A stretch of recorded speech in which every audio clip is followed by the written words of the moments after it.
Ano pa hindi ko na mag-get? Yan. Lifetime validity ng birth certificate, marriage certificate, death certificate. Pag every time na kakailanganin nyo yun, at kailangan mo mag-renew. I-renew ka ng renew, pupunta ka sa PSA, pipila ka, babayad ka 100 plus. Mabigat doon yung mamamasahe ka pa. Tapos sa haba ng pila, kita mo mahaba ng pila, babalik ka na lang bukas dahil sobrang haba ng pila. So, yung mga ganun. Kaya ngayon, lifetime na valid na yan. Okay? Yung alam niyo na yung helmet law, yun nung una ko nun. I was able to pass, no? Ang na-file natin na panukalang batas ay 2,000. May 2,000 at nakapagpasa ng 343. Miski nga yung simpleng yung Miriam Defensor Road, ako nagpasa niyan. Agham. Yes, hindi nyo alam siguro. Pero ako po, ako nag-defend yan sa floor at ako nakapagpasa niyan. Ako yung nag-sponsor. So, maraming yung Lokno Boulevard, yung gano'n, mga renaming na gano'n.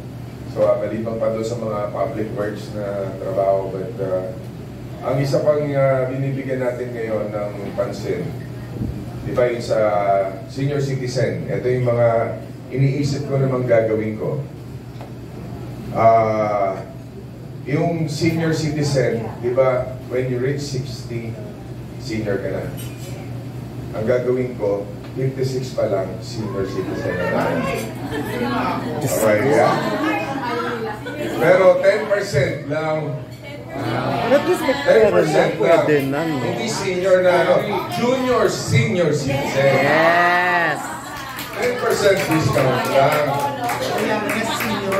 The youngest senior. Junior na, diba? Younger senior. Kasi, 40 years old, kailangan mo ng pang-maintenance eh.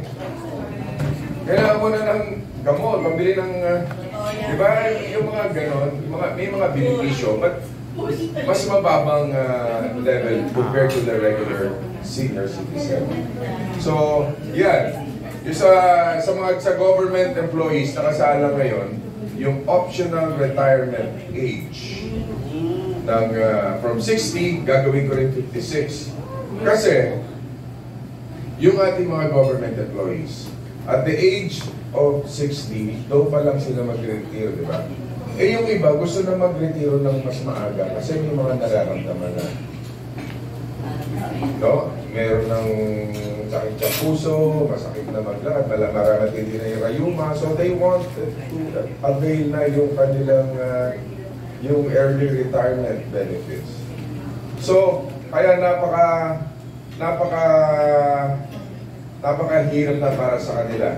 Pero kaya ako sinusulong itong optional. This is just an option.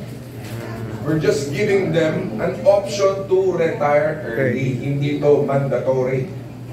Hindi mandatory retirement ka at the age of 56. No. Ito, binibigyan natin sila ng tsansa na makapag-retire ng maaga. At yung iba naman, na mga mas bata naman, pag nag-retiro yung iba, sila naman na mabibigyan ng break at mapopromote for a higher position. So, yun po ang purpose nitong optional retirement age na to. Yan.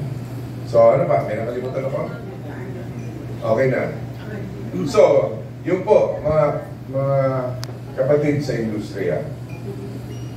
Siguro naman, sa dami ng alam kong kulang at kulang pa rin. No? Yung pag-ikot ko sa buong Pilipinas, hindi ko na kailangan ba pagbibigyan yung mga tulong na ginagawa natin, na hiningi natin ng tulong sa DSWD para may pamahagi sa buong Pilipinas at tayo mismo, nabi-witness natin kung paano napapaligaya yung mga kababayan natin all over the country. Kaya itong mga ayuda, pabor ako, para ipamigyan ng tulong ang ating mga kababayan. Yung ayuda. Huwag natin masamain yan. Dahil we're not saying na ang tao ay parang sinasanay natin sa ayuda lang. No? Alam ko merong iba nagsasabi, bakit mo sasanayin ng tao, you should give them fish. No, for the meantime, sa hirap ng buhay natin ngayon, sa tingin ko, after the pandemic, after ng mga pagsubok na dumadaan sa atin, ang taas ng presyo ng bilihin, kailangan ng suporta pa rin ng gobyerno. At the same time, kailangan din na, i-teach them how to fish kung kulang sila. Bigyan natin ng livelihood, kaya simultaneous yan. Kaya masama, kapag ka binigyan na ng masamang kulay, yun na. This is not vote buying. Ang tao hindi na maluloko eh. Kapag ang tao ay balat kayo lang, alam ng tao yan. Hindi ko pang sa loob mo talaga matulungan sila. Dahil lalabas lang yung mga ganun tao tuwing maghahalala na. Katulad ng ginagawa natin, from simula nung umupo tayo, tuloy-tuloy tayo, talagang tinisiguro natin na maabot natin yung mga kababayan natin na nangangailangan ng tulong. Sa bawat lugar, Luzon, Visayas, Mindanao.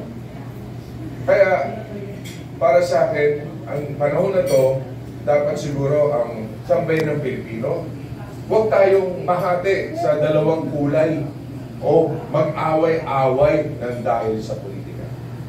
Ang politika na to, ito ang nagpapagulo at lalong magpapahirap sa atin. Ako ay believe na dapat talaga panindigan natin yung ating bandila, hindi yung kulay na kung ano man yung tinitindigan na kulay. Panindigan tayo sa tama lang, yung tama lang. Ano ba ako, kung ano yung tunay na problema ng bayan, kung halimbawa kung sino namumuno, kung kukontrahin natin palagi, ano mangyayari sa atin? May panahon nung ni Pangulong Duterte, lahat ng tao sumusunod sa kanya. So, di ba? Maganda yung ito kay Presidente BBM. Dapat ganun din para magawa nila ng tama. Kung lahat na lang ng galaw ay bibigyan ng mali siya. Pero kung may ginawang mali, dapat na nagot. That's the point. Kung sino man yung mga taong gumawa ng mali. Pero dapat isipin natin, itong mga kababayan natin na naghihirap ngayon, yung kumakalamang sikmura, yung hindi kumakain ng 3 beses sa isang araw, kumakain 1 beses lang. Yun ang kinakapa ngayon. Yun ang tinatrabaho ngayon ng DSWD at yung mga, kung ano pa yung mga tulong na dapat tugunan ng ating pamahalaan. Kaya sabi ko nga, sana po huwag tayong maghati-hati ng dahil sa politika. Dahil walang pupuntahan ang ating bansa pagka ganyan po tayo. Yun lang po. Maraming salamat sa inyo dahil. Thank you very much, Seth. Start na po natin ang Q&A. Yung sayaw mo, yun ang nag-originate ka ng ganung style, budots, no? Siya nga yung ginagaya ng mga ibang kandidato. Ano masasabi mo dito na nag-launch ka ng isang technique para manalo sa politika?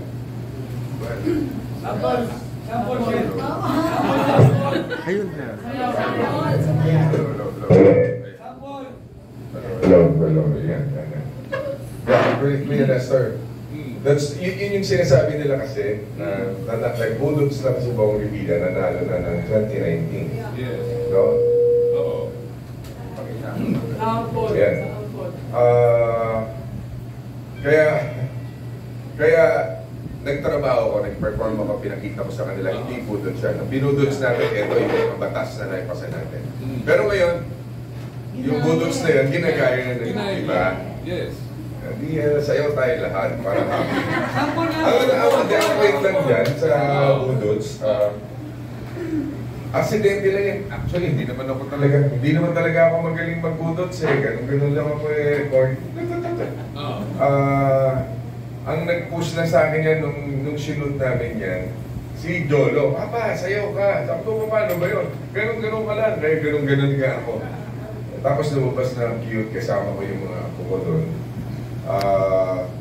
Kaya sabi ko nga, ano yan, siguro yung ang panahon na yun, kailangan ng budots ng siguro divine providence. Kasi nung lalabas mo yung ibang commercials ko before, hindi siya kumakagat. Nung pinag-budots, nung pinasayaw yung sayaw na lumabas, nag-viral siya. Hindi lang dito sa Pilipinas, but all over the world.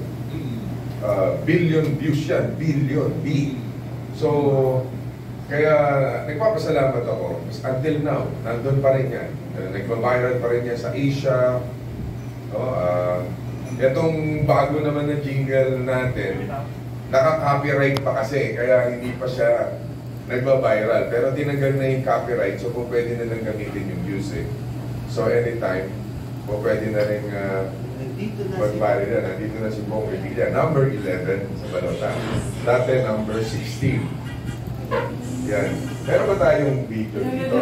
So pwede ipakita natin yung bagong ano.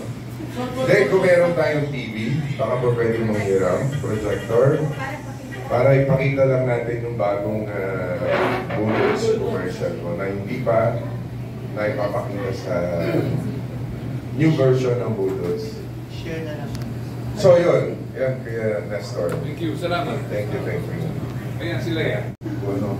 So tuloy-tuloy ang ikot ko. Kung makikita niyo yung Facebook ko, talagang kaya yung mga nakakaharap ng mga tao, libo-libo yun yung mga katulungan natin. That's why, sabi ko nga, itong ginagawa na lang natin, nasa polishing na lang at kasama ako sa rally ng alyansa para sa bagong Pilipinas. So how extensive pa yung campaign mo until this? Until May 9, ang last day of campaign. Yes, we will maximize. Kasi hindi naman biro din yung labanan dahil malalakas lahat ng mga kandidato. Ang dami. So, yeah, madami. Kumbaga, ang mga gusto kumbaga sa mga puro superstar yung mga kasama ko rin. Dati 40 lang eh, 100 plus. Grabe.